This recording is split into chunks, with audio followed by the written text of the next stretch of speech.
Hello, rugby fans, and welcome to another Rugby Round Up here at Flow Rugby and Flow Sports. I'm Joe Harrington in beautiful Austin, Texas, at the Flow Sports headquarters here. With me, as always, our guy in the UK, Philip Bendon. We are here to talk some Champions Cup rugby. We also know some of the teams that are in the playoffs, and we know some of the teams that are going to be fighting for their lives to make the playoffs, and some of them are going to be pretty surprising. And then we'll wrap it up here today with our picks. So we'll tell you who's going to win, and then you can watch it and see how we did. So, Philip, let's go ahead and start here. First of all, what did you think of round three of the Investec Champions Cup this weekend? It was a cracker, wasn't it, Joe? I mean, there was some big names vanquished. There was quite a lot of really tight action. And then you had the variety of it with that massive blowout in Pretoria between the Bulls and Bristol Bears, which I looked up and I think it was 7 minutes in, and the Bears had scored 3 or 4 tries. So it was kind of one of those weird ones. And yet the Bulls still scored 49 points in that one. So I guess you could say we had everything across the weekend. The biggest takeaway for me is jeepers, don't the defending champions look very good? I know we'll get onto it a little bit later, but Union Bordeaux Begla are on fire at the moment, and I know we're going to dive into that a little bit. But that was the biggest takeaway from me. And on the flip side, Toulouse, 2 losses. I did have a graphic saying Toulouse with TWOLOS, that Toulouse, but I felt that was too harsh to put out, so I adjusted. Yeah, look, I'm not saying that I know what's happening in the future, but what I am saying is I know sports. So that kind of seemed like that would be a tough, uh, uh, that would be a tough game. But also, uh, I'm going to foreshadow here: Toulouse being 0-2 on the road. It ties into what's going to be my biggest hot take of the Champions Cup season so far when we get in later, because I have a doozy, and it's all tied in to what we saw Toulouse do on the road and what we've seen other clubs do on the road. Um, but hey, let's not delay this. Let's talk about it, because a week ago, you and I, primarily me, I'll say I'll throw this out here, but primarily me, I'm sitting here talking about Northampton is like, the second coming of the All Blacks and the Springboks, and they are just the best rugby club in the world. Well, they got it handed to them. That 50-28 loss in Bordeaux does not tell the full story. Um, After Northampton took the lead early in that match, and you had Henry Pollock kind of gesturing to the crowd, well, guess what? The defending champions did not like that. Man, that was they were mocking him throughout the game when they were scoring. They put up 50 points. Man, just when you think the Saints are the best team in the world, they get demolished. Here's my question to you, Philip. Is this more Is this match tell us more about the Saints, or does it tell us more about Bordeaux? Yeah, in my opinion, Joe, it says a lot more about Bordeaux than the Saints. I think going into it, I felt pretty confident that, Bordeaux would probably be 12 points better than the Saints. But what the Saints, I mean, what Bordeaux did to the Saints straight off the bat was really shocking to me. They absolutely dominated the Saints at scrum time to the point that Danilo Fischetti, the Italian international, was shown a yellow card, which, that cost the Saints massively on the scoreboard and even probably psychologically. The one thing I would say about the Saints is I think Henry Pollock more than stood up. Obviously, those 2 tries. Now, look, he had a couple of issues where he dropped a kickoff and the crowd were right on him. He had a knock on, and Louis Bielbiaré, who I've never seen speak before, was screaming in his face. He had an up and down performance. But, the one thing about Pollock is he'll never die wondering. The guy went for it, and I think he played very well. But I think with Bordeaux, what really impressed me was they lost Pete Samu last year, the Wallaby, after the Champions Cup final. He went back to Australia. They brought in Cameron Wokey, and he has taken another step up. He's playing a lot better than he did for Racing. He's always been a really classy player. You don't become a French international unless you are. Scored a hat trick, obviously, but he's just really brought a hard edge to that back row again for Bordeaux. And they're the complete package. I mean, every time we talk about Bordeaux, I think we get lost in the worlds of Louis Bielbiere, Damien Penaud, Max Lucu, Matthew Jalibert. But when you look at what the pack do, I mean, Adam Coleman is a really experienced veteran in second row. And across the board, they've just got really nuggety forwards who can mix it with anyone. And that's what makes a great team. The only teams I can see really living with them there in terms of the forward pack are probably Leinster, Toulouse when they're fit and firing, if they're fit and firing, Bath possibly on a good day, and then I did have one or two others which I'll come back in my mind in a minute. But really, there's not that many packs that live with them. Yeah, La Rochelle, that was probably the one pack I was thinking that would live with them. But yeah, So, talking about Henry Pollock, top 100 player for us. He came in just at 100. He is going to be jumping in that list. I'm guessing you are the czar of that list, but I'm guessing he's going to be really high. And I sent you a message early in that match when it looked like it was going to be really competitive and Pollock was on fire and he had that incredible try. But I'm a big believer that sports need players like Pollock. They need those charismatic players. They need players that it's the Howard Stern theory, right? You need the players that people are going to watch because they really don't like them, or they're going to watch because they really love them, and you need that to grow the sport. And he's really important story with that. We're going to have our best young players list eventually. I know you're working on that, and that's going to be a big, exciting list that we're going to debut. Um, I don't know if he's going to be on it because he's played too much international, but he is one of the best young players, so we need that. But this game kind of caught him. He did that a little too early, and I think the Bordeaux players were ready for it. But I'm not going to slam the kid because that's what we need in rugby. We need sports. We need people that can that are willing to take chances and do that, and talk a little smack. Everyone loves that. yeah, couldn't agree more. And I always go back to what was it that James Franco said? Said was it Seth Rogen? Whatever his name is, where they basically said they hate us because they ain't us. And I think the thing is, when you think about Pollock, the big thing about Pollock is that he backs it up. So like Yeah. people really hate him because he's so good. There is that element of it. Look, the showboating and everything that gets people fired up. And I just love it. Unless he's playing against Munster and Ireland, I love it. But I think it's just that there's not even just the tries and the splash moments. When you watch Pollock, the work rate is outrageous. He's at the breakdown. He wins turnovers. He makes big tackles. I mean, he outpaced Penno a couple of times. There was at least twice I can think of that try he scored. He obviously snatched the ball off Penno. Then there was a point where Penno was chasing back and Pollock outpaced him. The guy is the complete package, and anyone who takes away from him just because of his personality isn't really being true to what the tape tells you. And like you said, you need villains. I mean, to a lesser extent, you think of Tom Brady with the Patriots, maybe because he was around and so successful for so long, and Bill Belichick, but people watch them, right? Because people like watching greatness. And in my opinion, Pollock's going to go down as an all-time great if he can just continue what he's doing.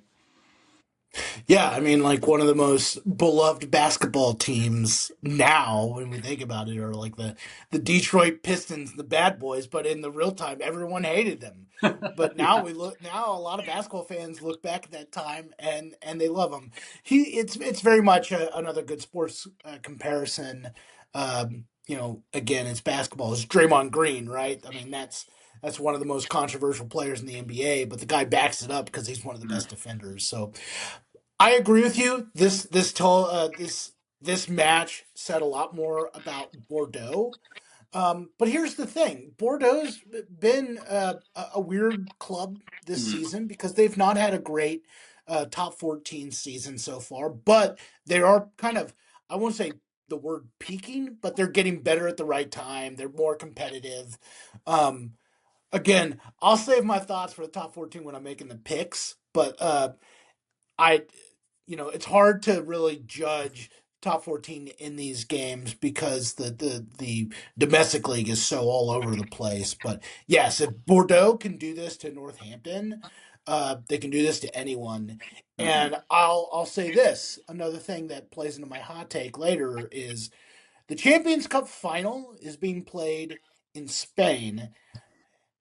very close to France. So I think if any French team makes the final, they're going to have quite a bit of fans there, and their goal is to make Bilbao, Spain, South France, right? So I think that this tells me a lot about Bordeaux. Before we move on there, and we'll talk about the seedings later, what seed is Bordeaux looking at now? What do they have to play for in this next round? Yeah, I think Bordeaux, they really want to lock in that bonus point win because that's 4 bonus points, right? So 4 bonus point wins in a row. Really, the only team that can challenge them, as far as I'm aware, are Glasgow because they're also up there in terms of the points. So really, they're looking at the top seed, which is so important for them because they'll have that run through. And as you say, obviously the finals in Bilbao and the Basque region is so synonymous with France and Spain, obviously on that border, and it's a very unique place in its own right. And yeah, you will, if you get Bordeaux in the final, you will get a lot of Bordeaux fans there.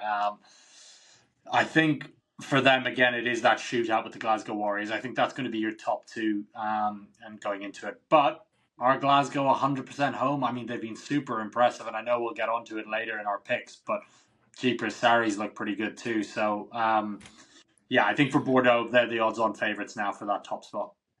This is veteran podcasting because speaking of the series, here's what I'll say.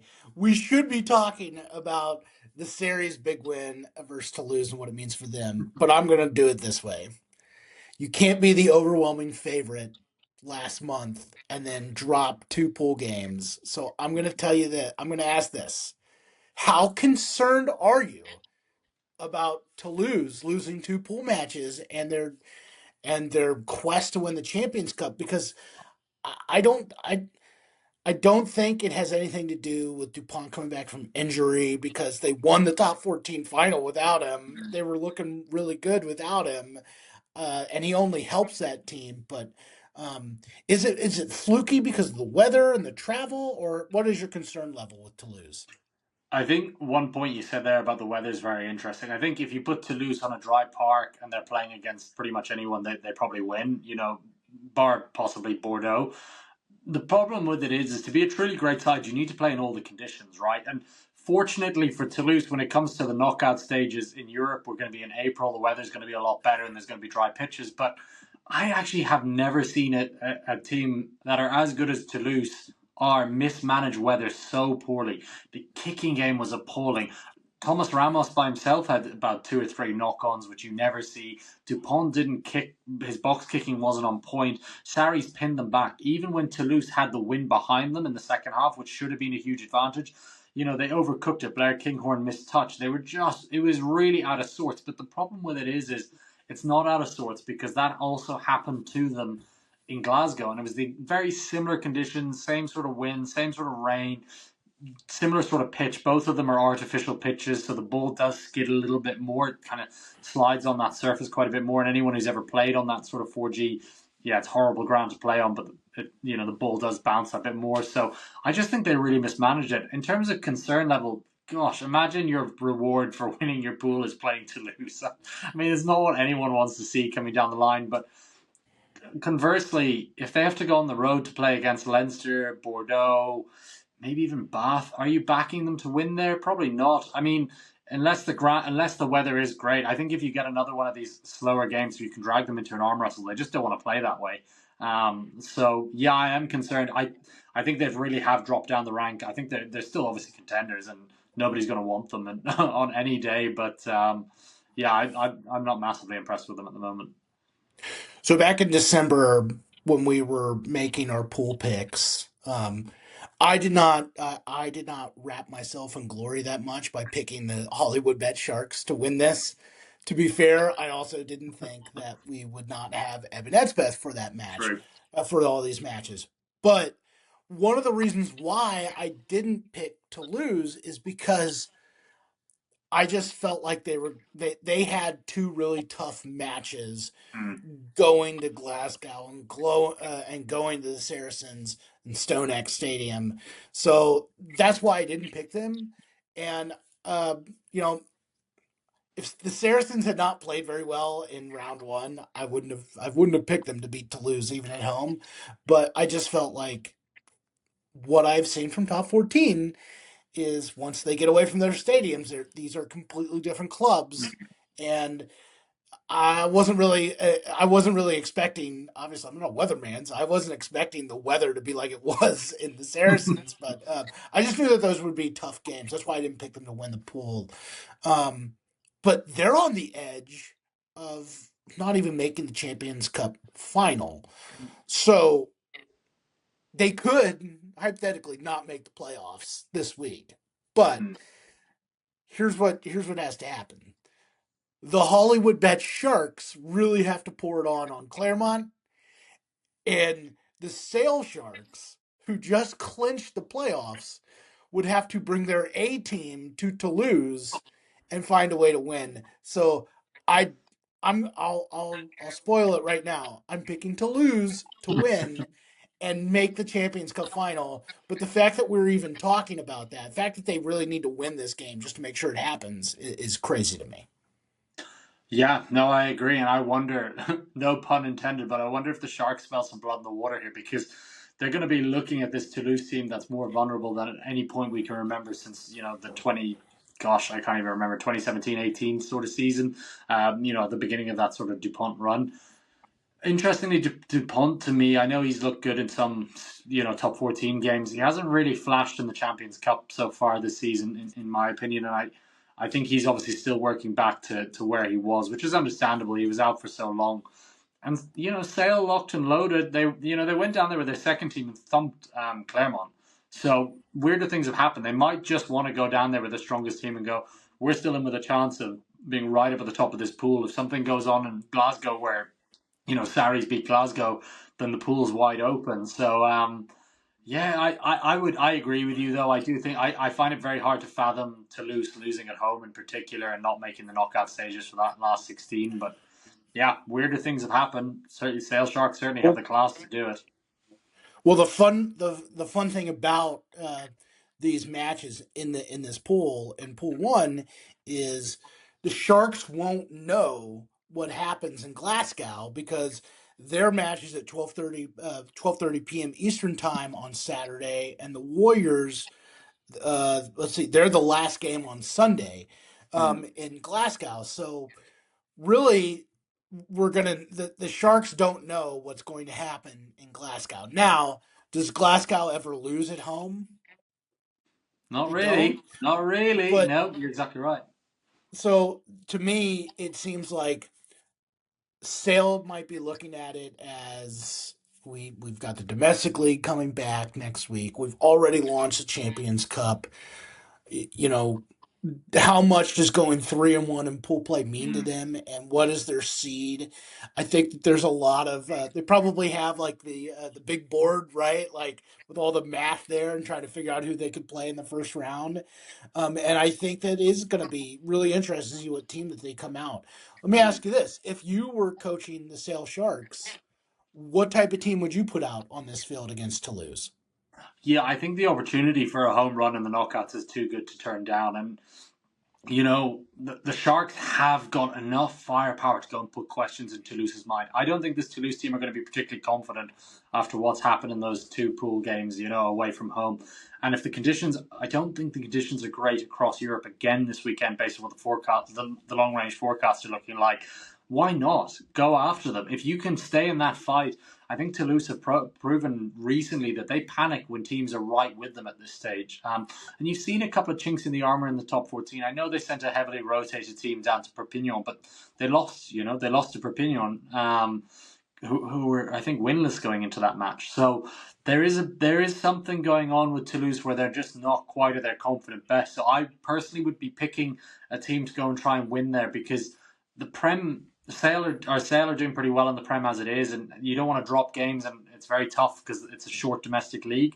But Jeepers, if you get if the Sharks get a home run in the last 16 and things fall the right way and a home run in the quarterfinal, there's a chance you go to the semifinals. I personally don't believe Sale are a title winning team in this competition, but again, as we saw with the Saints last year, all it takes is a good run through this competition to get to the final because that's where I think Sarries are. Sarries aren't doing particularly well domestically. Now, they're not out of the knockout stages, there is a chance they can make the semi-finals in the Prem. But for them, I would focus all on the Champions Cup too. So I think Sarries are going to go locked and loaded to Glasgow. I think we could have two big, heavy hitting matches there, and then obviously you've got the other one down at the other side, showdown in Durban between Clermont and the Sharks. So you might see some strong teams. The only team I could see rotating really this round are Clermont, if I'm being honest on this. Yeah. So I'm a big believer in sports that it's really hard, or it's really rare, I should say, that a really good team loses back to back. Sure. And Toulouse did that, but we all know that they did not. They did not take their A team to that last domestic league game against Propane, right? So Yeah. I throw that out. If Toulouse plays their A lineup, which they will, I don't see them losing this match. Mm. But I agree with you. I think the Sharks should go for it. They should smell the water. They're sharks, right? They should There we attack. go. Um, Exactly. Exactly, Joe. Yeah, no, I think so. And I think the concern for Toulouse, from what I saw, was again just an inability to kind of adjust their game plan to the conditions. And Maro Itoje had a field day at line-out time. I mean, Toulouse didn't adjust to make life easier. Basically, Maro just competed on everything and just killed their ball at source. And then their scrum started misfiring, which is not something you would really ever associate with this Toulouse team. So I just don't think that they are quite adaptable. I think when they get rolling with their game plan and how they want to play, they're nearly unstoppable. But teams seem to have kind of worked out that, like, if you really go after them at set piece and really go after them at the breakdown, it does stunt their flow. I mean, Dupont had no space. Sarries just kept closing them in. They were fast off the line, and the ball was just so narrow. Toulouse rarely ever got to the wide channels, and then conversely, Sarries punished them twice on the wide channels. So yeah, there's definitely fragility there, and I'd love a Sale Sharks win. I think again, I'm like you, Joe. I think Toulouse win. I think they're too good of a team to lose back to back to back. But yeah, who knows? It's gonna be an interesting so round. you laid this out with the series. They're following the Northampton Saints path here. Hmm. Even at the start of this, could you imagine a team like Saracens making a run to the final and maybe even winning and doing this in pool play? Because I picked them to beat Toulouse, but I think I was certainly not in the majority on there. And I think a lot of people figured that they would lose that match, but they have looked great. In the two games that they have played their A team, they have two massive wins. Can they win it all following that Northampton style? Yeah, well, I think when you think about the Saracens team, especially with Owen Farrell back there now, they've still got the bones of the teams that have won Champions Cups in Itoje, Elliot Daly, Owen Farrell, Nick Tompkins. There's guys there who've been there and been very successful with the club. So they know how to win titles in the Prem and in the Champions Cup. So they certainly can. My concern for them, again, is I mean, you can say this about anything, but I do think if Sarries were to go toe to toe with Toulouse on a dry day, I think Toulouse probably take it.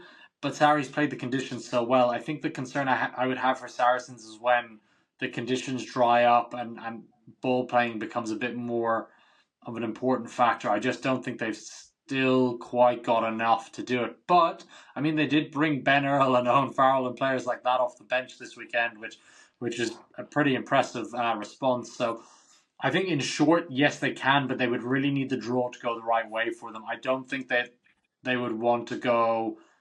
They wouldn't want to face UBB or Toulouse in those sort of dry conditions. Conversely, in the heavy fields, do they want to play against a La Rochelle or a Leinster? Probably not. So I still think they're in that second tier of teams. But they showed this weekend that they're certainly a very good team. All right, looking at the schedule, we have the Hollywood Bet Sharks are the first game on Saturday at 8 a.m. Eastern Time on Saturday, January 17th, right? So if they beat Claremont and they get that bonus win, I don't know if they can get the double bonus. Unless Claremont is just completely out on this match, but they get that bonus win. Would it be how funny would it be if the Hollywood Bet Sharks actually wind up knocking Toulouse out of the roundup because they blast Claremont and then Toulouse somehow loses at home? Yeah, no, that would be wild scenes. I this is where I think in the current iteration of the Champions Cup, it's there's a flaw, and I think the organisers probably know this, is that teams are getting through with 1 or 2 wins, but I'm just looking at that table now. Toulouse on 7 points, the Sharks on 5. If Toulouse win and the Sharks win, if the Toulouse lose and the Sharks win, whatever kind of points, that means the Sharks go through and Toulouse don't. It's really interesting when you really break it down, isn't it? When you have a look at it. Um, Well, yeah, yeah, because there's a world here that Saracens does what everyone does in Glasgow and loses, and then the Sharks wind up winning. And if they get a bonus win, we're talking about the Sharks as the third team in here. the only thing that the problem for the Sharks when I'm looking at it, Joe, is that the points difference. Like the Sharks would have to, the Yeah, Saracens would have to lose quite heavily, and then the Sharks would really have to win big time against Clermont because they're on minus 48 and Saris are on 38. So the best that they can do is obviously match them 10 points each on the table. So I mean, weirder things have happened, right? That could we see the Sharks putting 50 points on Clermont or more? Yeah, we certainly could. The only thing I would say is I don't see. Glasgow are definitely favourites, but I would be really surprised if Glasgow beat Saracens by 40 points. So it's tight. It's tight. It's I think so yeah. let me ask you this: if somehow Toulouse didn't qualify for the Champions Cup and was sent to the Challenge Cup, here's my question to you: A, would there have ever been a bigger favorite to win the Challenge Cup in the history of rugby? Or B, would Toulouse just not care about the Challenge Cup? I think Toulouse would just play their under 16s. I think they would just focus on the top 14. They'd be like, no, not worth it, guys. Unless they somehow made the final with like a third team. And then they're like, right, we're going to unleash Antoine Dupont and Roman Ntamack and all the guys. Um, yeah, I mean, it's still silverware. I think really, when you look at it, I think if Toulouse do get that bonus point win that we expect over the Sale Sharks and Sale don't get any points, and Saris lose, you could then still see Toulouse could be second, right? There's that much Yeah. variance in this pool, which is something. So we could be having all this conjecture, and then someone could still be going to Toulouse for the last 16. Yeah, the only one I think that is pretty locked in is I don't see Glasgow falling from that Hmm. top spot. They've got a 4 point lead over the Yeah. Sharks.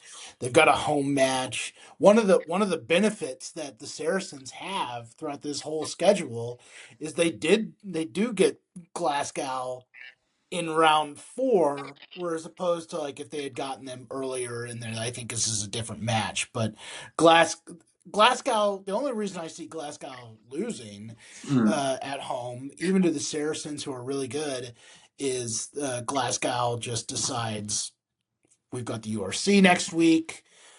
We've already clinched. We got this. Maybe we don't want the top spot in the pool if Toulouse is going to finish last in our pool. You know, that said, Yeah. I it would be fun to see Glasgow with the top seed in the knockout stage. Yeah, I think they're going to go all out for that top seed because if you're second seed, you got to host a semi final. Imagine Glasgow playing a semi final at Murrayfield because you have to play in your national Wow. stadium when it comes to the semi finals, right? Or a big regional stadium. So that would be fascinating, wouldn't it, if they went down to Murrayfield and And maybe they could play at Hampden Park? That'd be cool. and let's just say this. Let's just remind everyone: no team from Scotland has ever won the Champions Cup. Hmm. Philip, I don't even think in my years of writing about the Champions Cup, I don't even think a Scottish team has made the final before. So No. this is a big deal for the Warriors to get this top seed.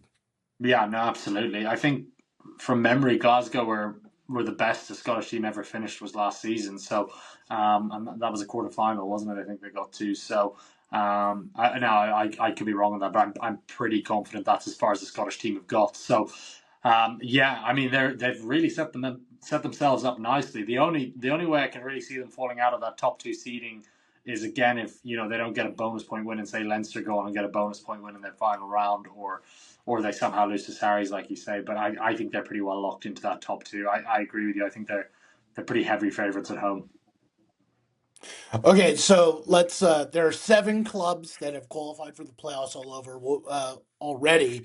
We'll go through them. One pretty big surprise, in my opinion, is qualified this week. But so we got the Warriors. They've uh, they've kind of won Pool One. I think that they're gonna win. Um, the Sail Sharks. Man, I'd have to go back and look where I wrote, but I was having some serious doubts of them even making the Champions Cup. The fact Yeah, that they're in here really credit to them. They won the Shark Attack, and that qualified them. So there we go. there we Um, go. we're going to talk about Pool Two in a second, but no one from Pool Two has qualified for the playoffs yet. So Yeah, um, typical that my favorite team are in that group. then, of course, Leinster has, look, they have dominated so far like they usually do in pool play. They have not looked like a dominant team, but if you just look at the standings, they're rolling. They've pretty much won pool three. I mean, looking at that, I mean they got a 3 point lead over the next team that qualified, and I'll get there in a second. But so obviously Leinster, we've talked about it this whole time. They haven't looked that impressive, but now they're starting to look like Leinster again when they get these guys healthy back from the British Irish Lions tour from this summer. Yeah, yeah. I think I said it probably 4 or 5 weeks ago. I think Joe, where I'm actually interested in Leinster this season because I think they are actually a lot of people will disagree with me. I think they're doing it the right way around for a change. Now, they obviously, it might have even been by pure accident that they were forced into it because they had so many players away with the British and Irish Lions, but they are actually getting better throughout the season. The attack this week really clicked quite a bit more for them. Now, I do think the biggest area for them is at fly half or out half. I don't know if they know who their first choice is between Harry Byrne and Sam Prendergast at the moment. Both have some great upside. Both have a couple of things that maybe are a bit of downside. It's not like when they had Johnny Sexton, who was nailed on first choice when fit and firing. So that's the one area. But actually, maybe that works to their benefit because the whole team work around them and aren't relying on a player as dominant as Sexton to dominate sort of their game plan and handle everything. I think if I was to guess now, I think Harry Byrne will probably be back just because he's much more solid defensively. He's in really good form. He landed that big winning penalty against La Rochelle. I know we'll probably touch on that a little bit later. And yeah, I think Elliot will show that clip as we're going, which is great. I mean, that was a big moment for a player who was really highly touted coming out of the under 20 system and then had quite a few injuries. Went away to Bristol on loan last season, rejuvenated his career, and he's just been phenomenal so far this season. So yeah, I think Leinster are going the right way. I just have a sneaking suspicion that actually everything's lining up a bit better for them this year because really nobody believes that they are going to win the Champions Cup because of the amount of past failures in terms of last season's semi-finals and then the 3 finals before that, which is remarkable consistency. But the way they play is designed for cup rugby at the moment. It's big, physical, not that exciting, and to get one over La Rochelle when it looked like they were going to lose was massive. The last 4 teams that have qualified already. The most stunning one, and I'm going to have a bone to pick with some of these South Africa rugby teams because they entered the season saying they were going to take the Champions Cup serious. Yeah, Guess what? The DHL Stormers, my team that I picked to win it all, they did not take round three serious because we're sitting here and the Harlequins have advanced to the playoffs.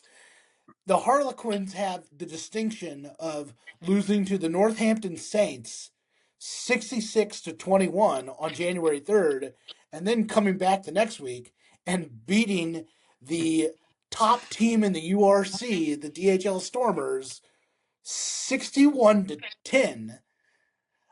They have qualified for the Champions Cup playoffs. I looked at the lineup that the Stormers put out on that match and felt the first thing I said to myself was, did Damian Williamson like miss like curfew? Like why is he playing in this match? No one else is yeah, playing that's really good. Like why is he in the lineup? Uh, I thought that was yeah. I was really disappointed by that, but not surprised that the Harlequins tanked that team and qualified because they should because that was not the top Stormers team in England. Yeah, I mean, naming Damon Phillips as captain was really interesting because there was a lot of directions, like you said, Joe. If you're not going to commit to winning the match or sending your best team, why send one of your very best players? It was very strange. I think it's a challenge, isn't it, managing your resources across the season? The only thing I would say about the Stormers, and as you know, the Stormers are my second team, having grown up in Cape Town. I know I go through this a lot, but I actually kind of had my doubts about the Stormers from their sort of interprovincial matches, their South African derbies. I felt that they were starting to teeter a little bit after that really hot start to the season. Now, I know they'd gone, was it 9 wins on the bounce, or 10 wins in the bounce, 10 wins in a bounce, I think it was, which is super impressive. But every team's going to have a slight dip in the season. And I think, you bring in Sasha Feinberg, Ngomazulu, Kubas Reinach, and those sort of players, and it'll make a massive difference. But I do think it's very hard to sustain that level throughout a full season. And I think the Stormers proved it. Now, will they bounce back this week? I'd be pretty confident they'll bounce back and beat Leicester at home. But I think for the URC, there was a chink in the armor there with the Stormers that will translate to their first team. Because it wasn't like they were blown off the park in terms of territory or possession. They just weren't clinical with anything that they did. So yeah, really disappointed with the Stormers this week, I have to say. But conversely, Quins played very well, and they were a really good team. And on paper, Quins have so much talent that the form they were showing in the Prem isn't a true reflection of the players that they have in that squad. Yeah, I think my issue with the Stormers was I didn't really understand the lineup. Like either just send the whole B team there, because they didn't, because they had some dudes on the bench there that are part of their A team. Um, and to be fair to the Stormers, they did go to France and went on the road, and they put up a pretty good team there. Um, and again, I think that they're under the mindset that the Leicester Tigers are already out on this competition, and they're not going to be sending their A team down to South Africa because Leicester didn't even send their A team to France. Mm. So I get it. It's just you can't say that you're going to take the Champions Cup serious and then you have a chance really to get one of those top seeds in the pool and then just decide we're not going to be competitive against a team that I think at full strength, um, after seeing what the Harlequins did against Northampton at full strength, the Stormers probably they certainly don't give up 61 points. They certainly don't lose by 51 if they do lose that match. Yeah, and I think it is that sort of insight that the South Africans still don't value this competition as much as they should. I mean, like you said at the start there, because the Stormers went into this round as one of the odds-on favourites to be a top two seed, and now they've given the pool to Leinster because I'm pretty convinced Leinster are going to go down and beat Bayonne. Maybe not, but I'd be pretty convinced. And then you're looking at the group playing out where you've got Harlequins and La Rochelle still to play, and I think La Rochelle beat the Harlequins. So the Stormers probably still finish second in the group, but they did just give up the group to Leinster. So Okay, the last two teams have already qualified. We've already talked about UBB and the Northampton Saints, and then the Bristol Bears. yeah, They're in it. So if you look at Pool Four, they've got four teams there. Um, you Bristol is 3-0 and the Bordeaux is 3-0. They obviously play each other this week. That is a big match. I am interested to see. I am interested. It's not our game of the week because I'm not 100% sure how these teams will approach it. And it's more for seeding than like knockout. Our game of the week is going to be a game that I think the will depend on whether will decide whether a team even is in the playoffs, either of the playoffs.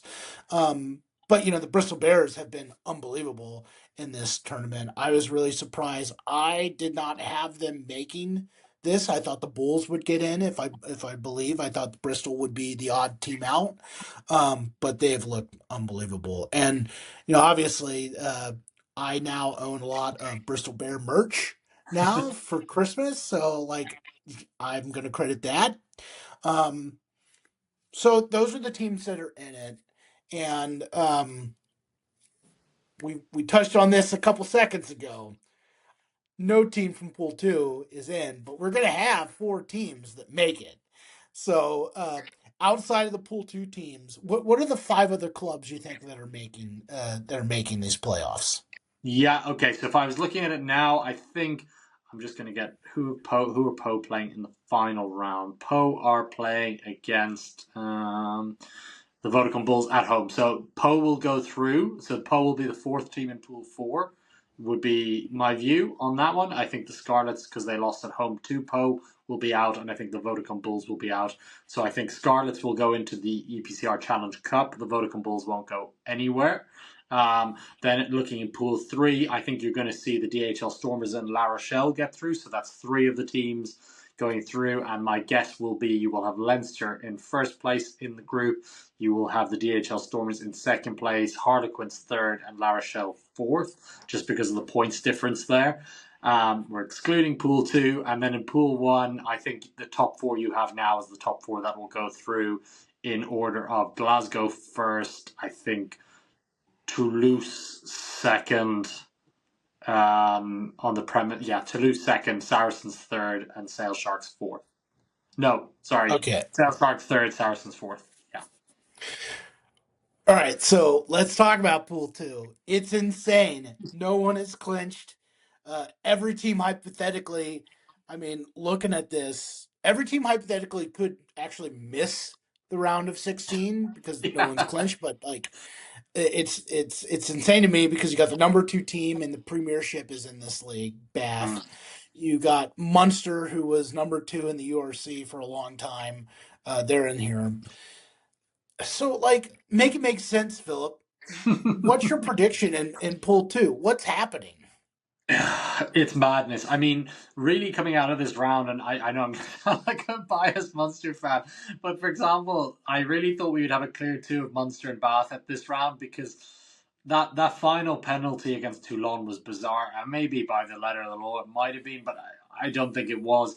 Matthew Carty blew it for I think he said to Tom Farrell, "You're taking the space," which I've just not heard players get penalised for before. So that was a weird one, but that's neither here nor there. When I look at this, it's just the most balanced pool when you look across the board of probably where most of the teams are in their domestic competitions too. When you look at it, that there's a nice spread across the board in this one. There's not really a superpower. I think coming into it, we thought Bath might be, but they're not really. Whereas all the other groups, when you look at it, you've got Glasgow, Toulouse, Saracens in Pool 1, and Sale, obviously Pool 3, have Leinster and the Stormers and La Rochelle, and then Pool 4, UBB and the Saints. So coming into this one, there wasn't really a powerhouse team that you were kind of expecting to win it. We all thought Bath could push on and do quite well in this competition, and they probably still can. What they did down in Cast this weekend was very impressive because it's a hard place to go and win.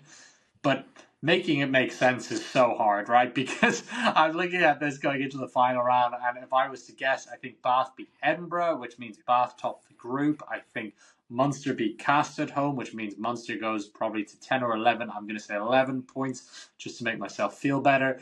And then you've got Toulon Gloucester, which actually is not a foregone conclusion, which I thought it might be going into this one because Gloucester played so well against Edinburgh on the road, and they hadn't even picked their best team for that. So, yeah, I think if I was to guess going into this, I think you're going to have Bath in first, Munster in second, Edinburgh in third, with Gloucester taking fourth spot, which would be a wild thing to see because that would mean Toulon go home on 9 points. So, it's pretty mad. I wasn't that impressed with Toulon this week, I have to say. Well, I don't want to spoil it, but yes, I agree with you. I was not Sorry, Joe. impressed. Okay, so like I kind of agree with you in Pool 1, Saracens to lose. I think in Pool 3, Stormers La Rochelle. You know, the weirdly, the only way I think the Leicester Tigers can get in is they have to have La Rochelle lose at home Mm, and they have to win in South Africa. And again, if you're not sending your A team to France, I just don't think you're yeah. going to send your A team to Cape Town. And then, of course, Pool 4 is weird because we were so disappointed with Poe. If they sneak into the playoffs, I'm back on the Poe train, man. I am there. Like that is a team I do not want to play. That is the second team in top 14. Now they would have to play games Yeah. on the road, top 14 teams. No. But still, I wouldn't want to play them.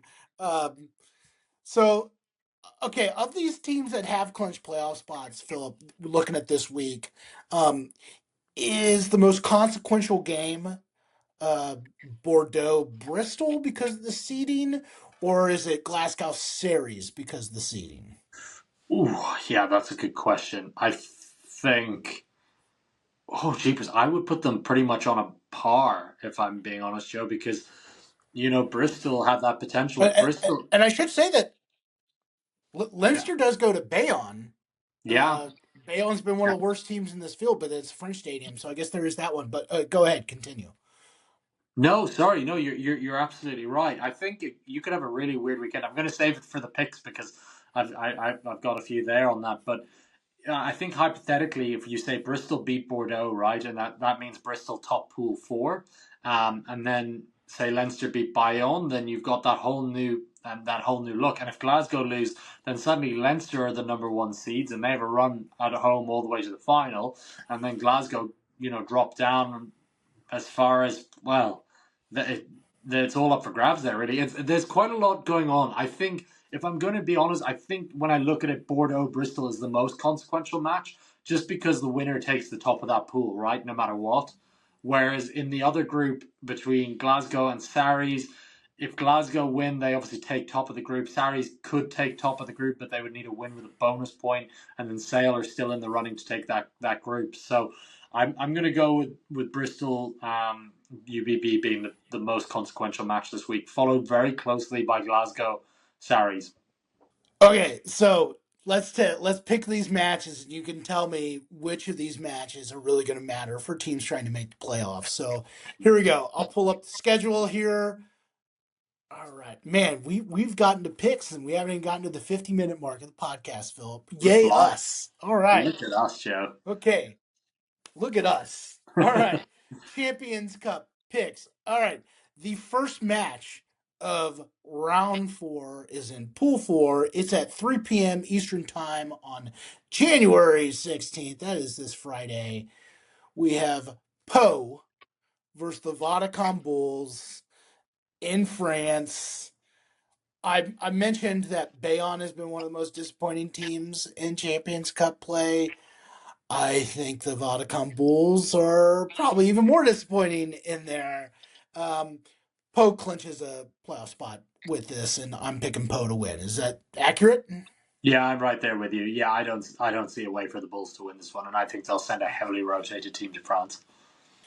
All right. Okay, staying here, same time, Friday, 3 p.m. Eastern time at the Rec. We have Bath Rugby versus Edinburgh Rugby. Man, if this match was in Edinburgh, I'd pick a Scottish team, but I can't do it. I gotta pick Bath to win this at home, and I think that they wind up getting the top spot. So if you're hanging in there with me, I got Bath winning that pool. Yeah, I'm on board with you. At least there'll be one happy Scottishman in Finn Russell, so or two. Cameron Redpath's there too. So yeah, I think they'll. I think Bath taken. I think Bath are going to take it really comfortably. I was very impressed with them last time out. Okay, first game Saturday, January 17th at 8 a.m. Eastern Time. We have the Hollywood Bet Sharks hosting another pretty disappointing team, the Champions Cup, Claremont. I am picking the Sharks to make things interesting in Pool 1. Uh, Philip, where am I? Yeah, I agree with you. Hollywood Bet Sharks take it at home against Claremont, but I still think they miss out on the knockout rounds. I think they're going back to their Challenge Cup and maybe they can win that again. Who knows? But I think Toulouse losing at home is unfathomable. I just think I think it would be hilarious if when we're inducting Sia Khaleesi and Eben Etzbeth, well, I guess more Eben Etzbeth because he was on both of those teams. Sia Khaleesi wasn't. We're inducting Eben Etzbeth in the Rugby Hall of Fame, and it says, what, two-time World Cup winner, and it'd be like whatever he did in the Super Rugby and the Rugby Championships, and his last line is two-time Challenge Cup winner. I just think that would be the best. It'd be so good. It'd be like, I just, but like put it above the World Cup medals, but like Challenge Cup Yeah. as the headline banner across his CV. Yeah, no, I think that'd be great, Hey, Joe. I'll Uh, take a pause here. The Challenge Cup has got some banger games this oh yeah, weekend. There are some good games this weekend. Well, yeah, Ulster and Stade Francois play each other. yeah. Exeter's got a big match. I might have gotten those mixed up. Let me just clean that up here. We've got in the Challenge Cup, the two matches here are we have Ulcers hosting Stade Francois, really good team from the top 14. Mhm. And then we've got the Exeter Chiefs hosting Cardiff, who is probably going to be in the Champions Cup next year. Yeah, yeah. It's a great weekend. I know the weekend just gone by with some incredible games. For anyone who watched Connacht Montpellier in particular was a phenomenal matchup. So yeah, not sleeping on the Challenge Cup at all. I just think it's really funny the fact that Ivan Etzebeth's one of the greatest players of all time, and we're putting it on his headline of his CV, Challenge Cup above two World Cups.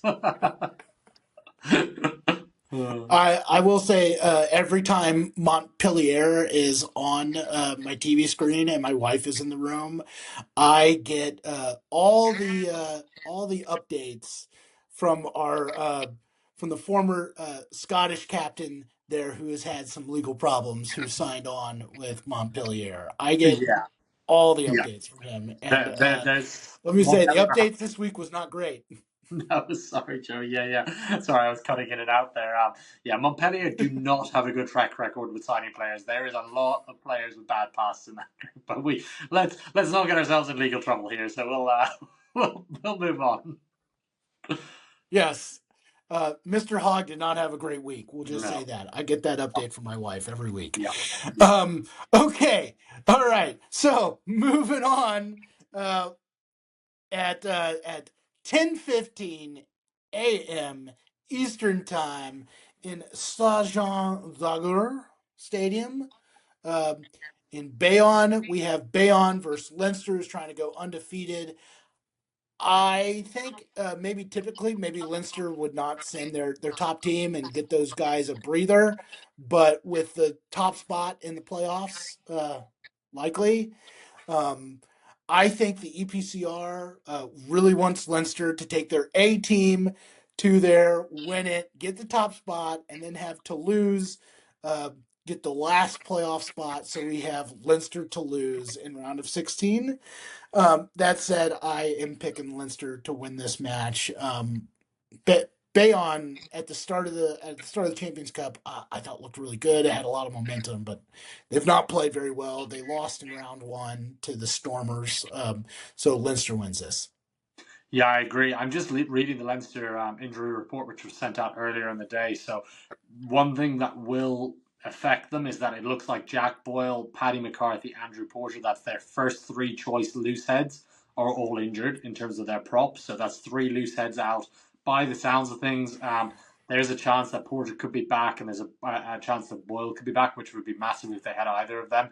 But if you mix in that Jamie Osborne, Ryan Bair, Jordan Larmer, Ravis Slimani, Hugo Keenan are all still out injured, and Kieran Frawley's also looks injured. So there's a lot of question marks for Leinster on the injury front, but I think they still have enough strength and depth to go down there and beat Bayonne, who are, not really in this competition, are they? So I still think Leinster go down there and they get the job done, but it might be a little bit tighter than they would have hoped.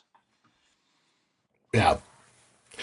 Well, how crazy would that be if we got Leinster to lose in round of 16? Oh my gosh, yeah, that would be wild. I don't think either team would be particularly happy about that. Yeah. 11 Champions Cup win. Well, wait a second. Yeah, 11 Champions Cup between them, right? Yeah. Yeah. Well, again, it is a weird year. If you're again, as we've touched on with the NFL multiple times, it's a weird year this year, right? Where a lot of the superpowers are out. So maybe. All right, so then the next game is at 10:15 a.m. Eastern Time at DHL Stadium in lovely Cape Town, South Africa. We have the Stormers versus the Leicester Tigers. Leicester, to make it, need to win, and then they need some other teams to lose. But again, I go back to my good teams don't lose 2 weeks in a row. I think the Stormers put their best team out. Um, I think that they wind up winning this and they get to the Champions Cup playoffs. Yeah, I completely agree. I think that they'll certainly almost certainly have Sasha Feinberg, Gomezulu, and all of those guys back. So I think they'll take it too. And it's a big ask for Leicester to go down from from the middle of winter in the UK down to South African summer. So yeah, I think the Stormers win, and I think they win pretty handily. So they're on minus 21 points currently in terms of points difference. I think they'll at least get back to positive points difference. So that's a 21-point win over the Tigers. But in saying that, the Tigers know they have to win to get through. How seriously are they taking it? Will they send their best team? If they send their best team, it'll be a lot tighter. But Jeepers, it's a long way to go. Okay, Pool 1, Round 4. Here we go. Toulouse hosting the Sail Sharks at 12:30 p.m. Eastern Time in Stade Ernest Wallon. Wallon? You're Yes. nailing them. Look Uh, at I'm nailing them. Look at this. Look at that. me, right? Look at me. All right. I think Toulouse wins this. I want the Sharks to go in there and play hard. I just don't see Toulouse losing this match at home. Yeah, I agree. It's weird already seeing them WLL on the Champions Cup website. Yeah, Toulouse take it, and ultimately, after all of our discussion, probably still finish second in their group. All right, same time, 12:30 p.m. Eastern on Saturday. We have the men of Munster back home in Thomond Park versus Castres. Um, I think Munster. You've talked about this because this is a very frequent matchup, right? They played Castres I'm all so the sick time of in it. Champions Cup. Well, Yeah. guess what? This will not be one of those classic matchups. Munster, I think, wins this handedly.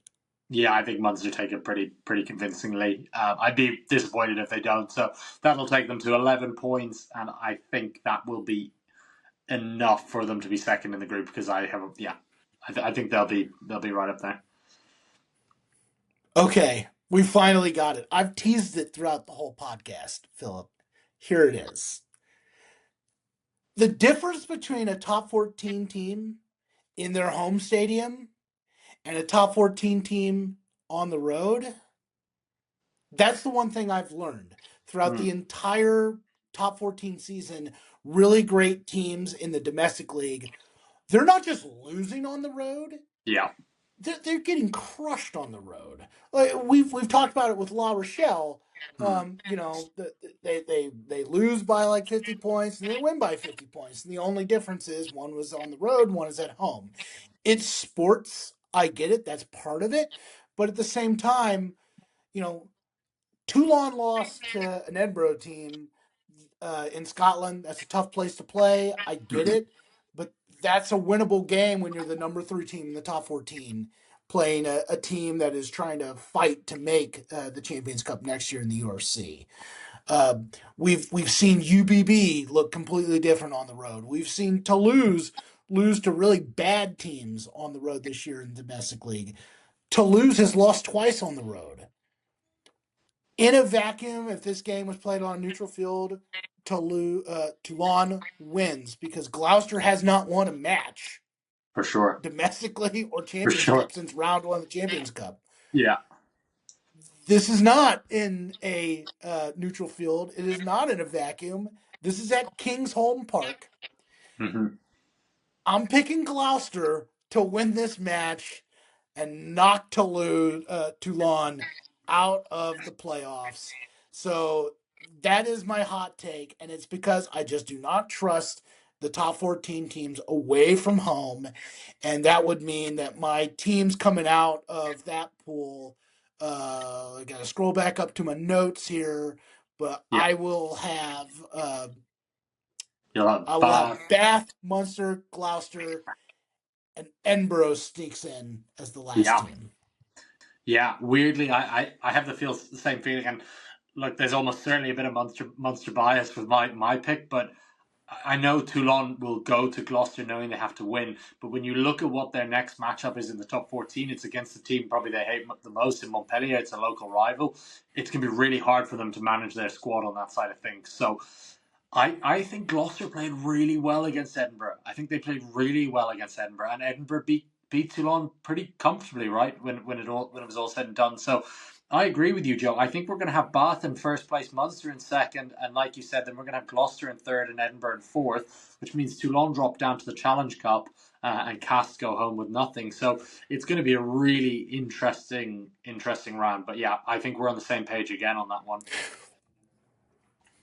What is it about these top 14 teams? Now, I think most rugby leagues, you're probably going to be the underdog and probably not likely to win on the road. But it just seems so drastic in top 14 in that your best team can lose Yeah. to like a team that's like eighth on the table on the road on any given day in the top 14. There's a lot goes into it. And I don't think there's necessarily anything too tangible if you were to say, oh, they always pick second teams, because that's not always the case in France. Teams just value winning at home so much more. They really, really value winning in front of their fans. And that's where, if we were to look back on that Bayonne Leinster match, I wouldn't be 100% shocked if Bayonne win. I still think Leinster win it. But yeah, it's a weird psychological thing because it doesn't translate across the leagues as we see. Because in every other league, there is a lot more away wins than there would be in the top 14. It's yeah, I think it kind of goes down to the tribal nature of the top 14, which is a bit different to to the other competitions where the towns are really close proximity and they're in their regions. We were talking about the final being in Bilbao, but you think of the Basque region teams and the rivalries there with those teams. Yeah, it's ferocious. But yeah, we have I think. I think it's just a weird one, and I know our next team up it's another French team on the road. So yeah, we can get to that one. Yeah. Well, yeah. If this match was in round three, it'd be our match of the week. But I think that there's just a lot more on the line in some of these other matches, including the shockingness of Toulon losing to Gloucester, who's has one of the worst records in Prem. That's why it's our match of the week. Yeah. Um, but Bristol undefeated 3-0, hosting UBB undefeated 3-0. The winner of this has a very good opportunity to get the top seed in the competition. This is at Ashton Gate on Sunday at 8 a.m. We're going to be skipping the normal cartoons with the 2-year-old to watch this match. Um, last time we did this with Bristol, they almost set the record for most points scored. So that was fun. Um, I am taking Bristol here for my same reason. I'm just not going to trust top 14 teams on the road. Yeah, the only thing that gives me pause with Bristol is the fact that they're coming back from South Africa and you lose a couple of days in terms of travel. But in saying that, Bordeaux played on a Sunday, didn't they? Bristol played on a Saturday in the last round. So, oh gosh, this is a really hard one to pick. I've been so impressed with both teams.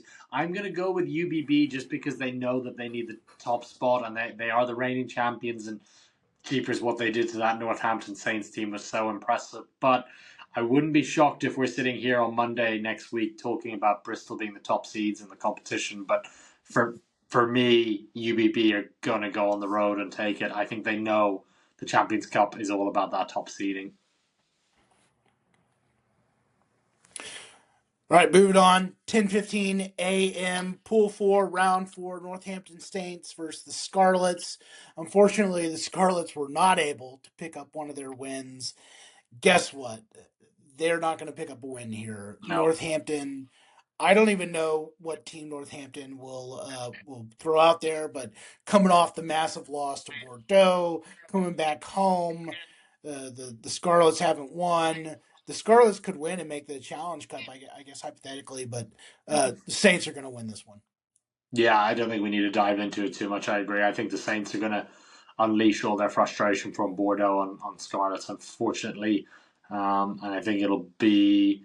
I still think they'll go to the Challenge Cup because I don't see the Bulls really getting anything in Poe either. So, but yeah, pretty disappointing run for them. But yeah, not going to go too much into it.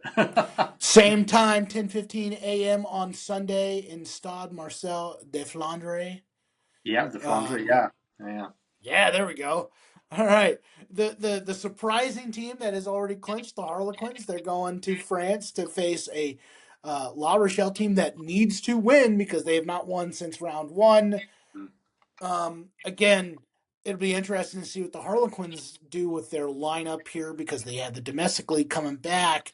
Um, Man, but what like a moment that would be if the Harlequins knocked out La Rochelle from the Champions Cup playoffs, a team that won back-to-back Champions Cup.